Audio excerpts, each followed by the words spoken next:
Hello दोस्तों, नमस्कार। Welcome to our YouTube channel daily editorial 360। दोस्तों, अपने इस चैनल पर हम दैनिक में पब्लिश्ड आर्टिकल्स के बारे में अध्ययन करते हैं। उन आर्टिकल्स को हम हिंदी में एक सरल भाषा में समझते हैं, क्योंकि हमको गहरी समझ के लिए बहुत ही उपयोगी होते हैं। चलिए दोस्तों, आज का टेक्स्ट एंड कॉन्टेस्ट का एक आर्टिकल है, can a third party be held liable for breaking a marriage. क्या कोई तीसरा व्यक्ति भी जिम्मेदार ठहराया जा सकता है किसी की शादी को तोड़ने में? चलिए दोस्तों, इस बहुत ही महत्वपूर्ण और इंटरेस्टिंग आर्टिकल का अध्ययन करते हैं। दोस्तों, इस आर्टिकल की पृष्ठभूमि क्या है? ये मामला है सहेली महाजन बनाम MS भानुश्री बहल एंड नंदे। ये निर्णय किसने दिया है इस मामले में? दिल्ली हाई कोर्ट ने अक्टूबर 2025 में। मुख्य बात क्या है? पहली बार दिल्ली हाई कोर्ट ने यह माना कि पति पत्नी अपने जीवन साथी के अवैध संबंध वाले तीसरे व्यक्ति पर हट जाने के लिए दीवानी मुकदमा दायर कर सकते हैं। दिल्ली हाई कोर्ट ने माना है कि पति पत्नी के रिश्ते में जो भी तीसरा व्यक्ति आएगा, यदि उसकी वजह से उनके रिश्ते में कोई दरार आती है, तो पति या पत्नी में से कोई एक भी उस व्यक्ति से हट जाने की मांग कर सकता है। दोस्तों, इसे अलाइनेशन ऑफ अफेक्शन AOA यानी स्नेह वियोग के तहत दावा कहा जाता है। उसने उनके स्नेह में वियोग पैदा कराया, इसलिए उसे अलाइनमेंट ऑफ अफेक्शन के तहत दावा किया जा सकता है। दोस्तों, अलाइनमेंट ऑफ अफेक्शन क्या है? कॉमन लॉ का एक हियर्ट बाल्म टॉर्ट ऐसा दीवानी मुकदमा जिसमें जीवन साथी उस तीसरे व्यक्ति या प्रेमी या प्रेमिका पर आरोप लगाता है कि उसने जानबूझकर दाम्पत्य जीवन में हस्तक्षेप कर प्यार, स्नेह और साथ का हनन किया। दोस्तों, कानूनी आधार क्या है? विवाह केवल व्यक्तिगत बंधन नहीं, बल्कि इसमें कानूनी हित भी जुड़े होते हैं, जैसे कंसोर्टियम, सहचर्य, भावनात्मक सहयोग, समर्थन और साझा जीवन।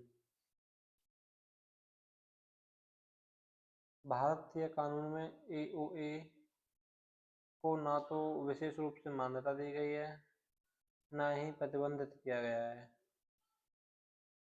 सुप्रीम कोर्ट के मामले पिनाकिन महिपतराय रावल बनाम गुजरात राज्य 2013 कोर्ट ने माना कि यदि साबित हो कि किसी बाहरी व्यक्ति ने जानबूझकर वैवाहिक संबंध में खलल डाला, तो यह इंटेंशनल टॉर्ट माना जा सकता है। इंदिरा शर्मा बनाम VKV शर्मा कोर्ट ने कहा कि बच्चों को भी AOA के आधार पर तीसरे व्यक्ति के खिलाफ दावा करने का अधिकार हो सकता है। AOA तो आप दोस्तों समझ सकते हैं, अलाइनेशन ऑफ अफेक्शन। अब तक भारत में AOA के तहत हर्जाना कभी नहीं दिया गया था। जोसेफ साइन बनाम भारत संघ का एक केस है दोस्तों, सुप्रीम कोर्ट का एक बहुत इम्पोर्टेंट इसमें निर्णय था। सुप्रीम कोर्ट के 5 न्यायाधीशों की संविधान पीठ ने व्यभिचार, अडल्टरी को अपराध की श्रेणी से हटा दिया। IPC की सेक्शन 497 समाप्त की गई थी, जिसमें अडल्टरी को अपराध की श्रेणी से बाहर किया था। दोस्तों, अडल्टरी क्या है कि वैवाहिक रिश्ते से पति या पत्नी कोई भी किसी तीसरे व्यक्ति के साथ सहमति से संबंध बना सकता है। मुख्य बिंदु क्या है इसमें दोस्तों? सहमति से बने विवाहेतर का मतलब क्या है दोस्तों? विवाह के बाद संबंध अपराध नहीं होंगे, केवल तलाक का आधार रहेंगे। तो तलाक का आधार तो रहेंगे। पति या पत्नी में से किसी ने यदि किसी तीसरे व्यक्ति के साथ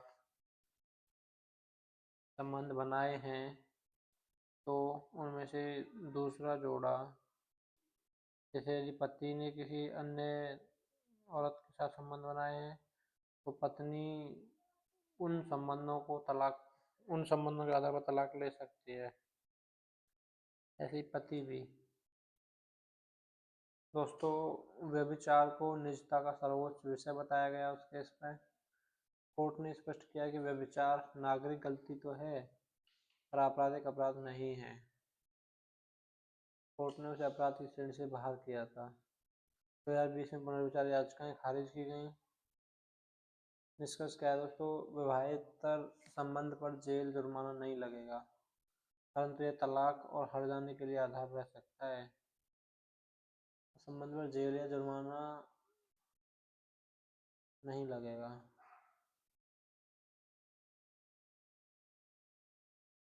अमेरिका में एओए की स्थिति। मान्य राज्य जहां एओए मान्य है केवल कुछ राज्य: हवाई, Mississippi, new Mexico, north Carolina, north Dakota और यूटा।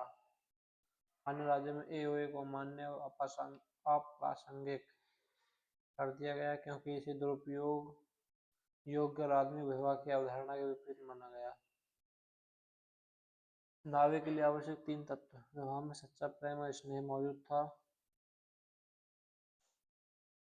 इस तरह का दावा पेश करने के लिए विवाह में सच्चा प्रेम और स्नेह मौजूद था, वह प्रेम और स्नेह खो गया था। तीसरे व्यक्ति का प्रेम और स्नेह था और उस वजह से प्रेम और स्नेह खो गया हो, वो नहीं रहा हो। और तीसरे व्यक्ति के दुर्भावनापूर्ण आचरण के कारण वह स्नेह समाप्त हुआ हो। स्नेह समाप्त किससे हुआ? उस दुर्भावनापूर्ण आचरण के कारण तीसरे व्यक्ति के। तो फिर उससे हट जाने की मांग कर सकते हैं।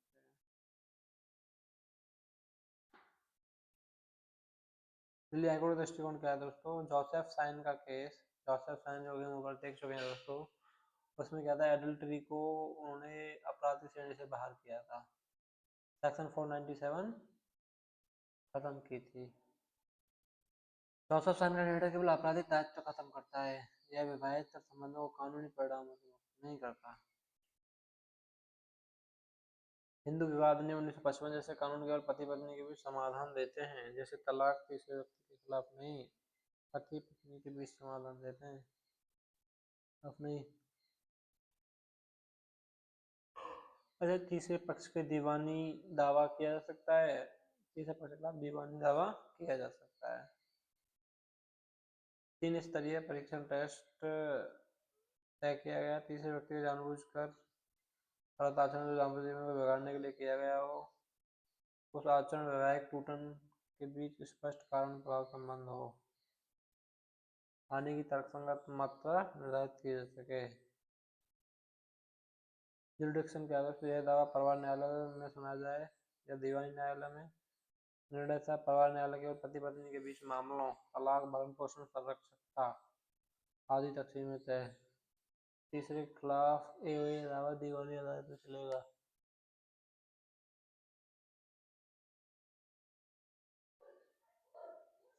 यह फैसला विवाह के सहचर्य अधिकारों को मान्यता देता है। तीसरे पक्ष की जिम्मेदारी तय कर संपत्ति को न्याय पाने का मांग देता है। यह स्पष्ट करता है कि विवाहेतर संबंध भले ही अपराध नहीं हो, लेकिन इससे पीड़ित जीवन साथी को हटाने की मांग कारगर रहेगा। इससे व्यक्ति की स्वतंत्रता और वैवाहिक अधिकारों के बीच संतुलन स्थापित करने का प्रयास है। सारांश क्या दोस्तों? एओए इसने भी दीवानी दावा भारत अब तक हरजाना नहीं है। हाई कोर्ट ने मार्ग खोला है उसके लिए।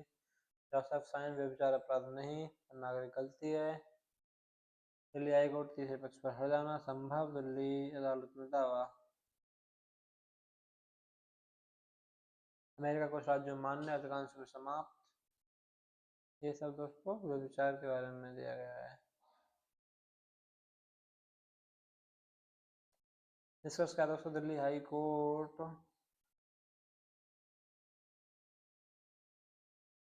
दिल्ली हाईकोर्ट का यह फैसला भारत में पहली बार किसी जीवन साथी को विवाह में हस्तक्षेप करने वाले तीसरे पक्ष पर हटाने का दावा करने की अनुमति देता है। यह विवाह को एक कानूनी संबंध मानता है और दिखाता है कि व्यभिचार भले ही अपराध न हो परंतु इससे पीड़ित व्यक्ति को मुआवजा मांगने का हक है। ओके दोस्तों, तो आज के आर्टिकल में इतना ही था। आई होप आपको ये आर्टिकल जब हमने जिस तरह से इसको एक सरल भाषा में और सरल शब्दों में पेश किया आपके सामने, आपको इसकी एक एक चीज़ें हर चीज़ क्लियर हुई होगी। चलिए दोस्तों, मिलते हैं नेक्स्ट वीडियो में। तब तक के लिए दोस्तों अपनी पढ़ाई को जारी रखिए, मेहनत करते रहिए, प्रैक्टिस करते रहिए और दोस्तों स्वस्थ रहिए, मस्त रहिए, व्यस्त रहिए। ओके, थैंक यू दोस्तों।